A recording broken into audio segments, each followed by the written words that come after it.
My name is Shella Conklin. I'm 29 years old. 3 weeks ago, at my sister Natalie's wedding, my parents seated me at table 25, the children's table, far corner of the reception tent near the kitchen entrance. 4 kids under 12. A wedding planner and her 9-year-old son. My place card said, Miss Shella Conklin. Nothing else. No profession. No title. Everyone else had one. Dr. Martinez, cardiologist. Mr. Cooper, director at Google. Ms. Patterson, senior VP at Salesforce. Mine looked unfinished. Like whoever printed it couldn't think of anything worth adding. Then my mother raised her champagne glass from the elevated head table and shouted across the reception loud enough for half the tent to hear. Shella, at least you got a plate.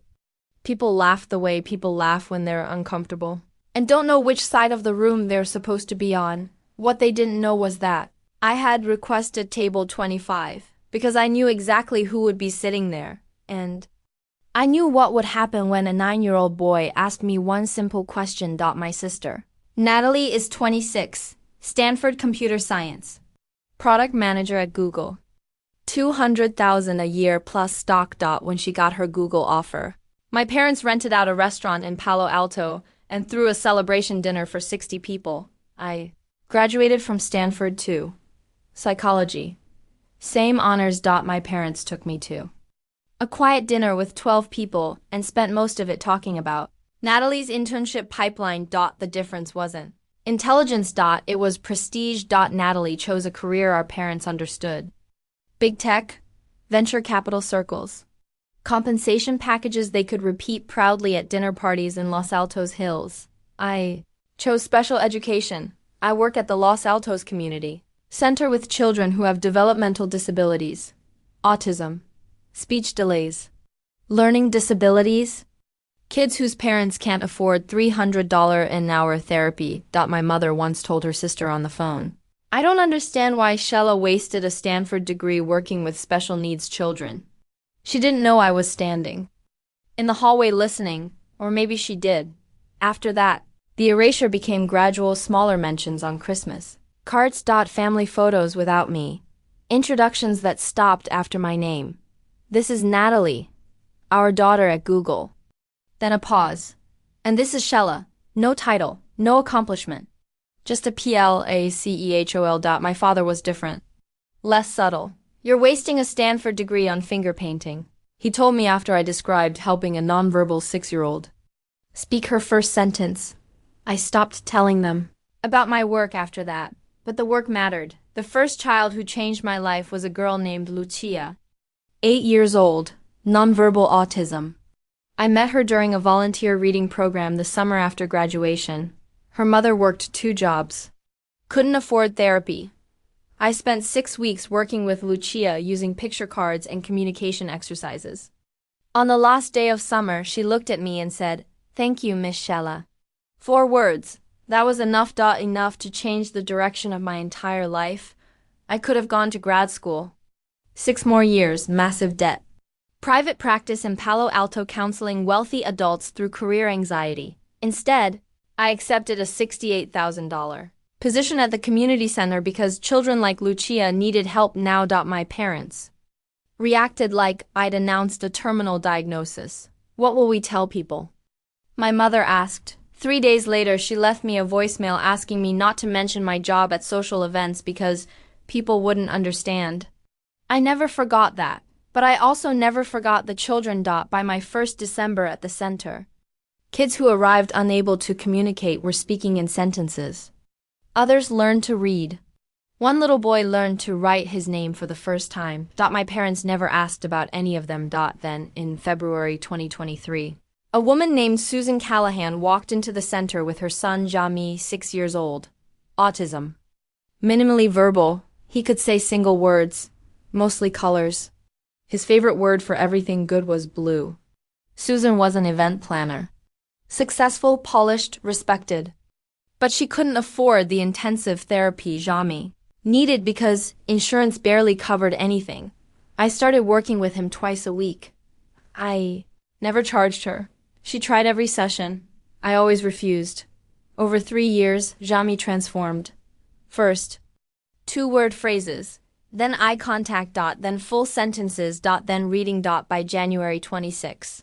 He could sound out simple books and read menu items. When he successfully read, "The cat is blue," from a picture book even though the cat was orange. Susan cried in my office. So did I? What my family didn't know was that between 2019 and 2025, I worked with 43 children. 21 families paid nothing. Some of the parents were wealthy. Directors at Google, attorneys, tech executives, they still brought their children to me because consistency mattered more than status. But my parents never knew any of this because they never asked. Then, Natalie got engaged. Austin Reed, venture, capitalist, old money Connecticut family. His parents ran the Peninsula Children's Foundation, one of the largest special needs grant organizations in Northern California. I knew exactly who they were. Natalie didn't know that. Wedding planning became its own Olympic event. $120,000, 200 guests. Estate in Los Altos Hills, 8 bridesmaids. All Google co-workers. I found out I wasn't included through Instagram. Then came the seating chart. 20-5 tables. Tables 1 through 20. Held tech executives, investors, attorneys, and family friends. Table 25 was labeled Children and Family Overflow. My name sat there in a different font like an afterthought. Next to Susan and Jami. My mother smiled when she showed it to me. "You work with children anyway," she said. "You'll be comfortable." I looked at the chart for a long moment. Then I saw Jami's name, and I had an idea. That night I texted Susan, "Please let Jami ask me questions at the wedding. Don't stop him." She replied almost immediately, "What kind of questions?"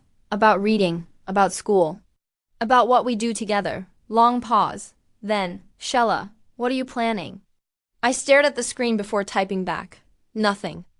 I'm just not hiding anymore." 5 days before the wedding, my mother called about the place cards. "We're putting professional titles on everyone's cards for networking purposes." I already knew where it was going. "What are you putting for me?" Silence. "I thought maybe just your name." "Fine," I said. "Just put Miss Shella Conklin."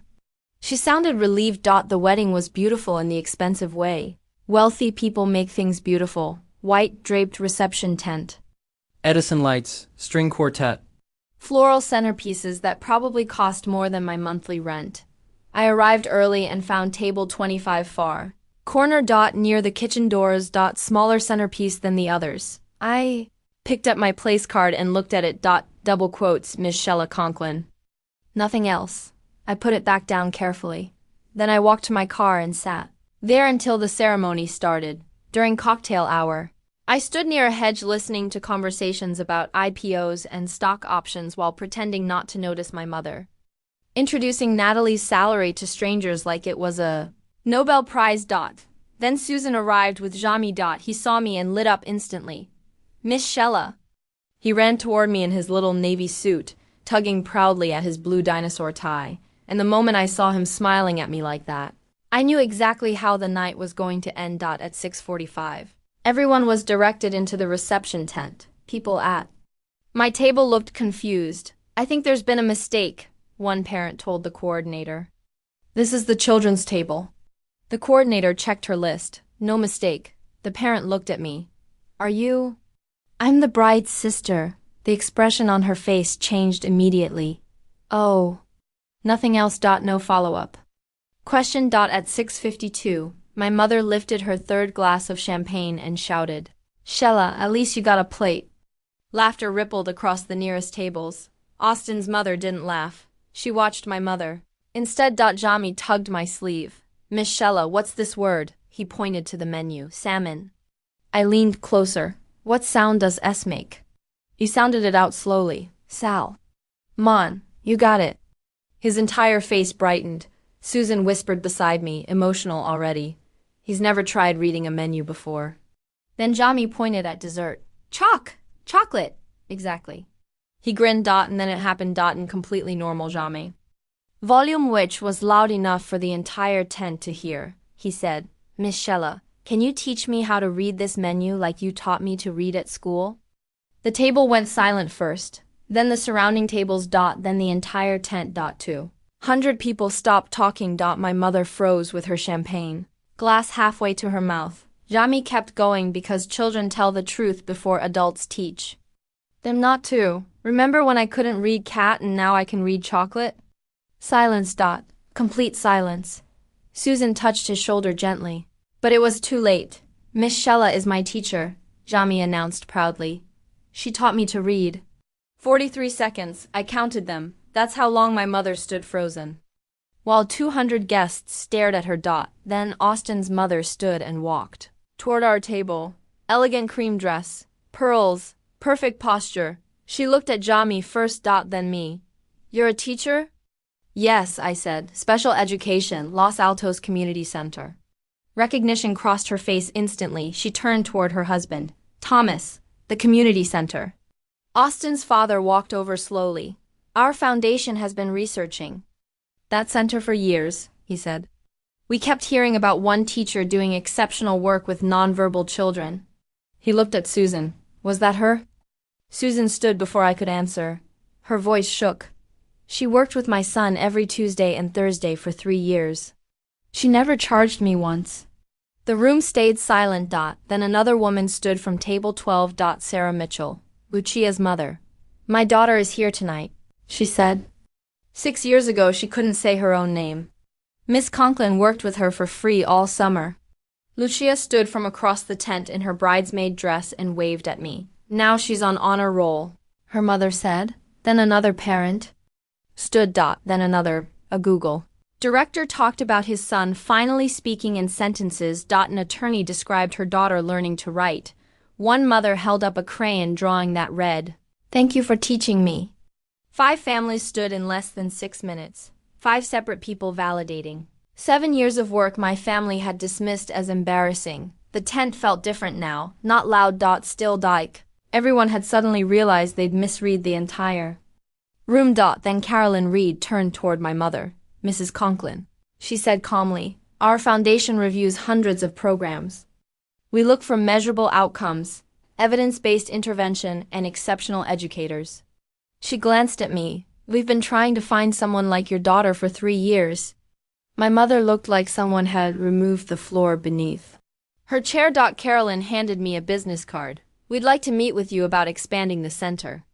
Then she added softly, "You have a remarkable daughter."